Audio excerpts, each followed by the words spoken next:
కదా. ఏంటి మీరు రారా? అయ్యో ఏమైందండి? సర్లేండి. ఏమైంది వీళ్ళందరికీ? ఎవరు రామంటే రామంటున్నారు? ఏమైంది రాజీగారు?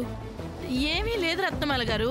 మొదటి శుభలేఖని ఒక పండు ముత్తైదుకివ్వటం మా వజ్రపాటి సాంప్రదాయం. దానికోసం 10 మందికి ఫోన్ చేసి రమ్మని ఆహ్వానించాం. కానీ ఏ ఒక్కరూ రానంటున్నారు. ఏమైందంటే వాళ్ళందరికీ బొట్టి పెట్టి పిలవటం ఇక్కడ కల్చర్ బేబీ. అలా పిలవలేదని బహుశా. అబే అదేం కాదు రత్నమాల గారు. మేము చాలా సార్లు ఫోన్లోనే చెప్పేవాళ్ళం, వాళ్ళు వచ్చేవాళ్ళు. కానీ ఈసారి వాళ్ళు ఏంటేంటో అంటున్నారు. ఏంటంట వాళ్ళ బాధ? సూర్య పెళ్లి విషయంలో ఇప్పటికే చాలా గొడవలు జరుగుతున్నాయి. జయంతి గారు కాకుండా మీరు పిలిస్తే మేం వస్తే బాగుండదేమో అంటున్నారండి. అలా అని ఒకళ్ళు అంటున్నారు, ఇంకొకళ్ళేమో ఇంకోలా అంటున్నారు. ముందేమో సూర్యకి శామ్కి పెళ్ళన్నారు, తర్వాతేమో కాదన్నారు, మళ్ళీ ఇప్పుడేమో సామాన్యతో పెళ్ళంటున్నారు. మీ ఇంట్లో జరగబోయే పెళ్లి విషయంలో ముందు మీకే ఒక అవగాహన లేదు, ఇక మేమొచ్చి ఏం ప్రయోజనం అంటున్నారు. కరెక్ట్ గా అన్నారు. ఏంటంత సంతోషం నీకు? అవతల వాళ్ళని విషాదంలో ముంచి వినోదించే మీకు మా సంతోషం గురించి అర్థం కాదులే. వా పద్మ, నువ్వుండవే. చెల్లి, నువ్వు ఫోన్ చేసి పిలు. నేను చెయ్యను, పిలవను, అంతే.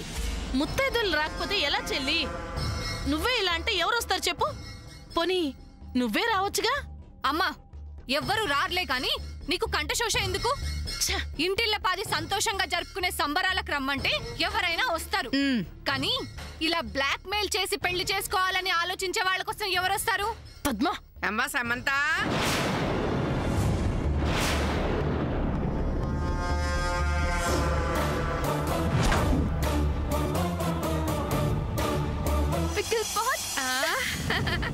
మా తల్లి మా తల్లి, నా బంగారు తల్లి.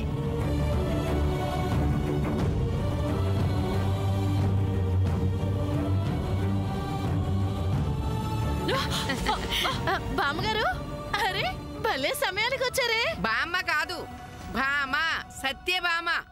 అదేలేండి సత్యభామ గారు. అవును, ఇదేనా రావడం? కాదు, మొన్నొచ్చి ఇంటి బయట కూర్చుని నిన్న ఇంటి లోపలికొచ్చి ఇప్పుడొచ్చి మిమ్మల్ని చూస్తున్నాను. అబ్బా, మీకు వయసు మీద పడిన చమత్కారాలు మాత్రం పోలేదే. అది పోవాలంటే ముందు నేను పోవాలి. అయ్యో, శుభవాని పెళ్లి జరగబోతున్న ఇంట్లో అవేం మాట్లాడండి. పెళ్ళా? ఎవరికి? ఇంకెవరికి? సూర్య పెళ్ళండి. అవునా? అవును. పెళ్లికి మొదటి శుభలేఖ పండు ముత్తైదుకి ఇవ్వాలి కదా. ముత్తైదుల కోసం ఎదురు చూస్తుంటే మంగళప్రదంగా పెద్ద ముత్తైదు మీరే వచ్చారు. ఇంతకన్నా ఇంకేం కావాలండి? ఒక్క నిమిషం ఉండండి, ఇప్పుడే వచ్చేస్తాను. పంతులు గారు. బంగారు తల్లి, ఎంత శుభవార్త విన్నానమ్మా. తీసుకొని అక్కడికి వచ్చేయండి. అలాగేనమ్మా, వచ్చేస్తున్నా. ఇదిగోండి బామ్మగారు, తీసుకోండి. ఇదిగోండి, తీసుకోండి. సావిత్రమ్మ గారు ముందు ఒక్కళ్ళు కూడా శ్యామ్ తరపున మాట్లాడలేదు. అలాంటి మీరు దాని పెళ్లి సూర్యతో చేస్తారా? ఖచ్చితంగా చేస్తాం బామ్మగారు. ఏమో, నేను నమ్మను. సాముదినని మీరు అమెరికాకు తీసుకువెళ్లిపోయినంత మాత్రాన తను సూర్యని మర్చిపోతుందా? మర్చిపోగలదు చెప్పండి. అక్కడ తను, ఇక్కడ సూర్య గారు బాధపడతారు బామ్మగారు. అందుకని మాకు ఒక్క అవకాశం ఇవ్వండి. నా వల్ల కాదు.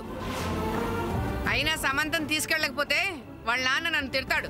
ఒక జంటను కలపడం కోసం ఆ తిట్లు మీరు తినలేరా? సర్ది చెప్పుకోలేరా? ప్లీజ్ బామ్మగారు. సాముదినని మీరు తీసుకెళ్తే మా ముగ్గురు మీద ఒట్టే.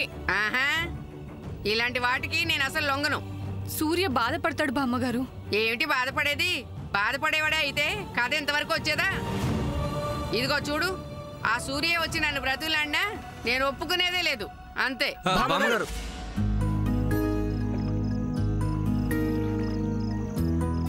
ఆహా, నువ్వు కూడా ఇక్కడే ఉన్నావా నాయనా? అంటే వీళ్ళు వెనకాలండి కథ నడిపిస్తున్నది నువ్వేనన్నమాట. ఇదిగో, నా దగ్గర ఆ పప్పులేమి ఉడకవు. నువ్వు అడిగితే కరిగిపోతాననుకుంటున్నావేమో. నేను అడిగాను.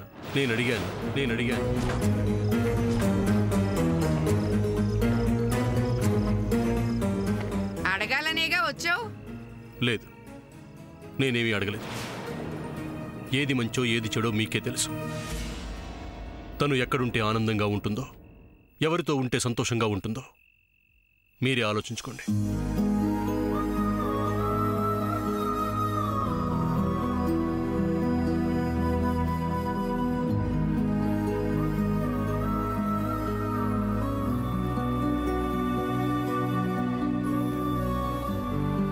ఇదేమిటి, శ్యామ్ గురించి ఏమీ అడగడా? ఏదేదో మాట్లాడి వెళ్ళిపోయాడు. చూద్దాం.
ఏం చేస్తున్నావు సార్?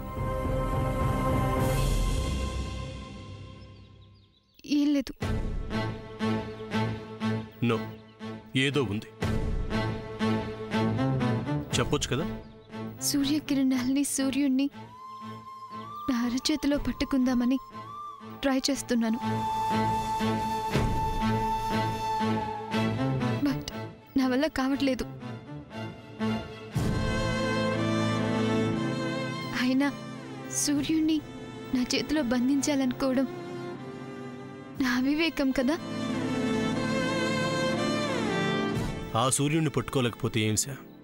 ఈ సూర్యుడు పక్కనే ఉన్నాడు కదా. పక్కనుంటే ఏం లాభం? ఈ సూర్యుడు కూడా ఆ సూర్యుడిలాగే అందనంత ఎత్తులో ఉన్నాడు కదా.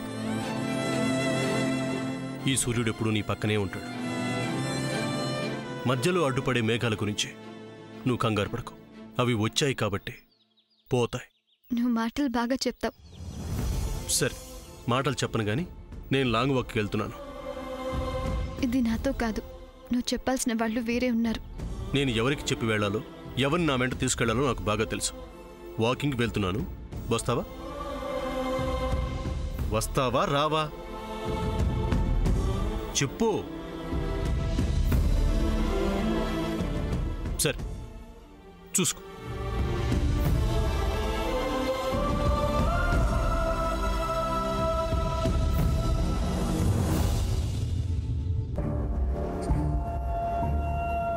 అమ్మా సమంత, నీ బ్యాగ్ నేను తీసుకెళ్తున్నాను. ఇంకేమైనా ఉంటే తీసుకునిరా.